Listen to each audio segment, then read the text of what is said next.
G'day and welcome to another Space Engineers tutorial. Today I'm going to take a look at impact resistance. Particularly the impact resistance of those materials that have a tendency to run into the ground first. And in today's examples, we're going to look at small ships. I've decided to do small ships first as I have a tendency to forget how much battery power I've got left, or get distracted while mining and not realizing that I'm about to run out, and then having my mining ship drop to the bottom of my mine shaft in a million pieces. As a result, I'm actually pretty keen to find this out for myself. I have no idea what the results are going to be today.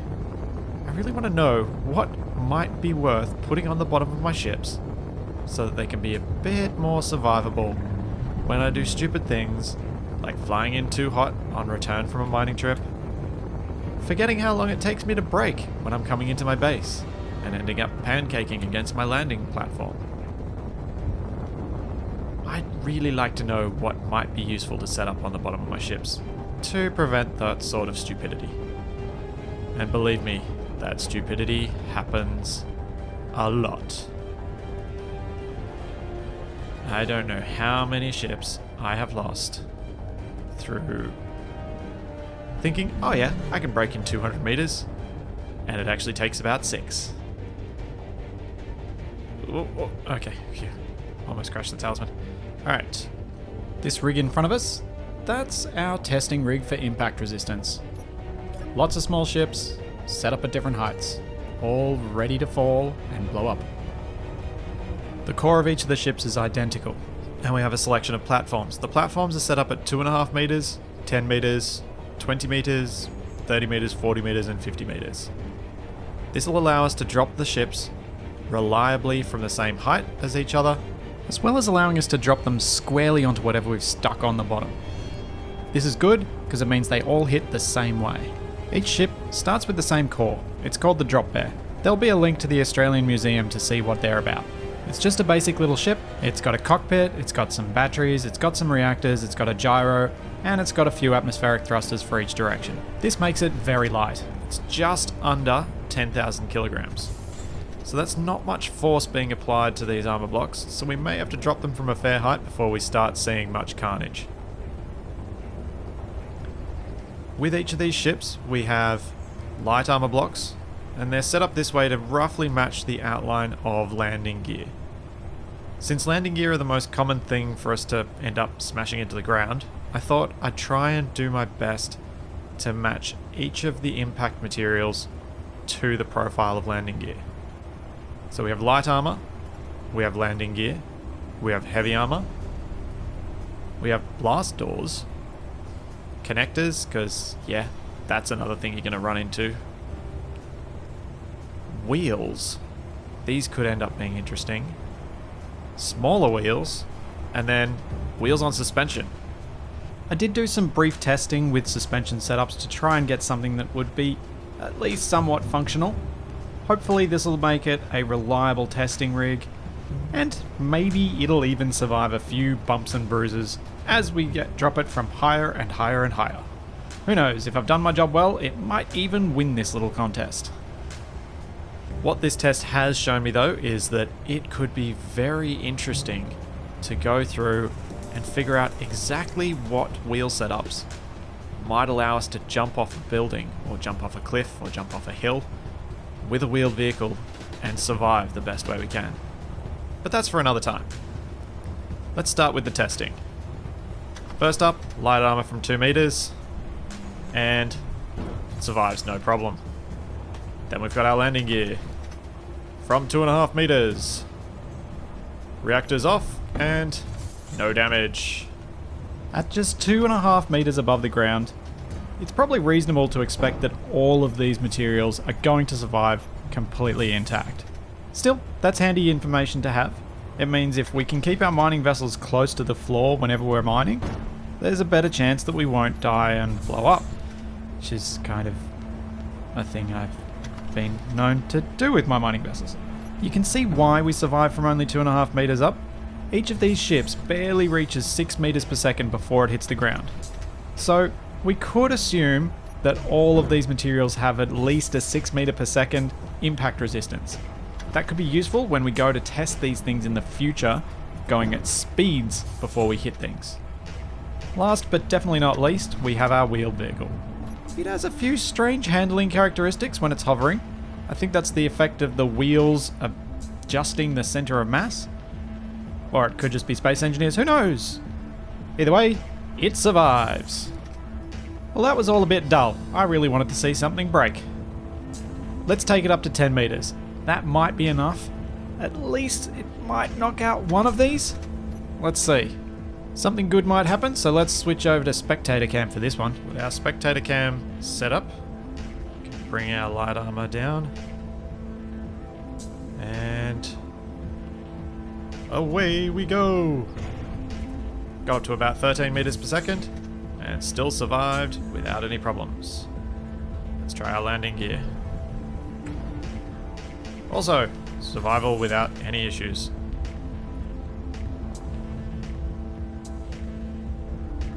Heavy armor blocks. These weigh a bit more. We might get a bit more acceleration. Nope. Still no problems. Blast doors. I've often wondered whether these would be useful landing gear. They're a bit more stylized than armor blocks, so you might end up with something that looks a bit cool as well as functional. Oh. No, not functional at all. Oh dear. So that one didn't end so well. Most of our important components are still intact, but we've lost both of our batteries, and yeah, this thing isn't flyable anymore. Let's check out our connectors. We've already had one go out of the running. Will connectors survive this round? Yes. We have survival. What about large wheels? Survival, no problems. Do small wheels fare so well? Ooh, they went quite nicely. And finally, wheels with suspension. Not as accurate as the other ones. I'll try and level it off as best I can. Power off. We bounce and we survive. So in our first real drop, there's only been one candidate knocked out, and that is our blast doors. Everything else survives onto the 20-meter round. Except maybe our wheeled vehicle. I don't know how that ended up there. Let's get a fresh one. First up, as always, we have our light armor. Can it survive a 20-meter drop? Yes, it can! Full intact survival. What about landing gear? I'm expecting landing gear to not be the best material to land on, oddly. I've always got the impression that they're quite weak. Well, that was somewhat prophetic. That did not end well at all. Although, oddly, our landing gear survived and locked to the voxels. With some weird floaty bits. That's very strange. But landing gear are out. Let's move on to the heavy armor blocks. And do they survive a 20-meter drop? Let's see how fast they are before they hit the ground. Oh, it almost maybe hit 20 meters a second? But they did not survive. Looks like the 20-meter round is the knockout round. We've already lost landing gear, heavy armor blocks. We saw what happened to the blast doors when we dropped them from 10 meters. We don't need to drop them from 20, but oh yeah, we're going to. 3, 2, 1, drop! Kablamo! What about connectors? I think connectors are probably going to fare about as well as the landing gear. And... Oh! Oh, I'm wrong! Apart from a bit of a roll on landing. What? Stop doing that. Oh, dear. Gotta move this out of the way of the wheels. Move it. Over. That way. You're intact, but jeez, you didn't land very well. It's wheels time. And the large wheels. How do they fare from 20 meters? Perfect! 10-point landing. Small wheels.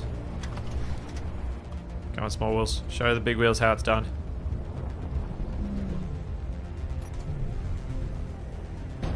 Server. Jeez. What's with everyone tipping over? That's just not helpful. Ooh. If I was the wheel with suspension, I'd be worried right now. One of my dead comrades on the ground. Let's turn on our ship. Oh no! What is going on back there? Oh dear. Oh dear. That was very unexpected. We lost another wheeled vehicle back there. It's alright. We'll replace it in a second. Can we survive 20 meters? Dropped square onto our wheels. Yes! The suspension holds!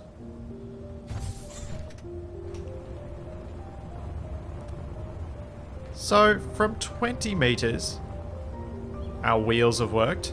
Our wheels with suspension have worked. Surprisingly, our connectors and our light armor are still in the running. I do not know what Space Engineers is doing and why it keeps throwing these vehicles off for me. It's kind of rude. We're trying to run a test here and it keeps just throwing away our toys. 30 meters. Who can survive from 30 meters? Light armor. Line us up. Head on out. And ready. 3, 2, 1. Power down. 10 meters, 20 meters, 20, almost 25 meters per second, and it still survives. These things are incredible. You might be wondering why I'm testing from a height, not trying to test a particular speed. I decided that this was the better testing method because a particular speed is not really what we're looking at here. What I'm looking at here is survivability for a particular block if we run out of power from a particular height. Oh dear. Well, that was interesting. Let's just leave it at interesting and move on. I wanted to know what type of block would actually protect me if I ran out of power in my mine shaft. Not which block would protect me if I decided to take a corner too fast and go straight into a wall. And now we see a problem with Space Engineers. We lost our heavy armor in the 20 meter stage, but we didn't in the 30. Let's try that again.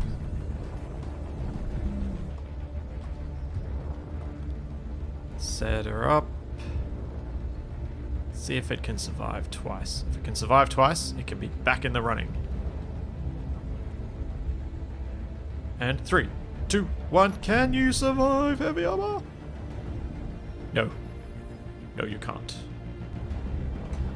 I may try and figure out a way to test particular speeds for impacts so that we can have a look at what might actually protect us at higher speeds. But I'm pretty sure that's just going to be an exercise in me blowing stuff up. So I might wait till I've got a design that's going to look cool when it's blown up. Can connectors survive? Oh dear. That didn't end well at all. Oh, connectors are out of the running. How about our wheels? Can they keep going? Can they stay in the running? Can they compete with the light armor blocks? We got big wheels and we've got Oh, we're out. Our cockpit survived though, so, you know, that's nice. One of the reasons we've set up the rig this way is that in Space Engineers, we've got a very purple ice. In Space Engineers, the angle of impact matters. If we manage to get impact on multiple surfaces at once, you have a much better survivability. So I'm trying to match that for each of the builds. So if I place them level on these platforms, drive them straight out, and drop them onto the ice, they should be perfectly level when they hit the ice. Equally so for each build. No bias, hopefully, in any of the testing. Oh no! Small wheels didn't survive. Oh, that's sad. We're down to only 2 runners. We've got the light armor, and we've got the wheels with suspension. Let's see how the wheels go. Power on. Go out further. Further. That'll hopefully do. And 3, 2, 1. Fall! Yes! Our wheels work. My settings weren't completely hopeless. We have 2 contenders for the title. The final 2. We have light armor blocks arranged like landing gear. And we have wheels with suspension. Who would have thought? Particularly as these things seem to explode without trying, that they'd be the ones that could survive the greatest fall. Alright, light armor. We're going to jump ahead to the 50-meter round. Let's see if this can separate these 2 contenders. And we have our light armor. It's heading out. And power down in 3, 2, 1, drop! From 50 meters. And we have obliteration. How about our wheels? Can these survive from 50 meters? Can they take the victory? Can Steam be less obnoxious and not tell me when I've got achievements? And power's on. Parking brakes off. Heading out. Oh no! Forgot the thrusters! Oh. Reset. There's no disqualifications here. Okay. And we head out. And we're ready to drop. Can we take the title? In 3, 2, 1, drop! Oh no! No, no, no! What a tragedy! No one survives from 50 meters. Oh dear. Let's try it from 40. That's very disappointing. In 3, 2, 1, drop! Oh dear. Oh dear. This light armor can survive. It will take the victory. And if not, I think we'll be left with a tie. Out we go. The crowd is hushed. And we have drop. And we have survival! Look at that. 40 meters up. Drops down. Lands on its light armor. And survives.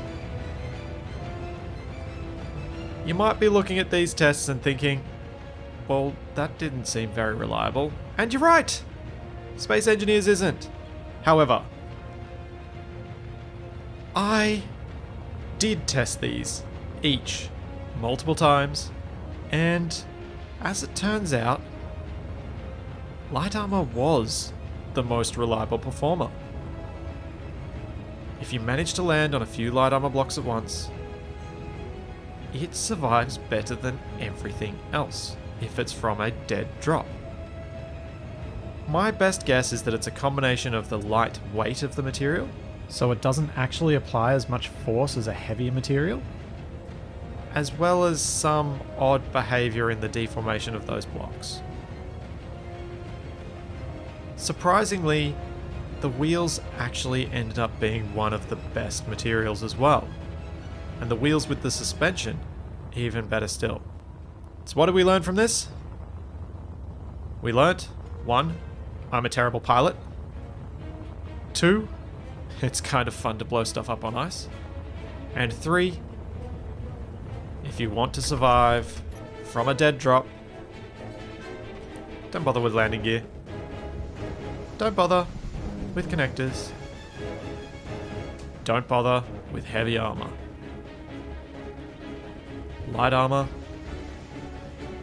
it is the absolute bomb. As always, there's plenty more to come. I'll see you then.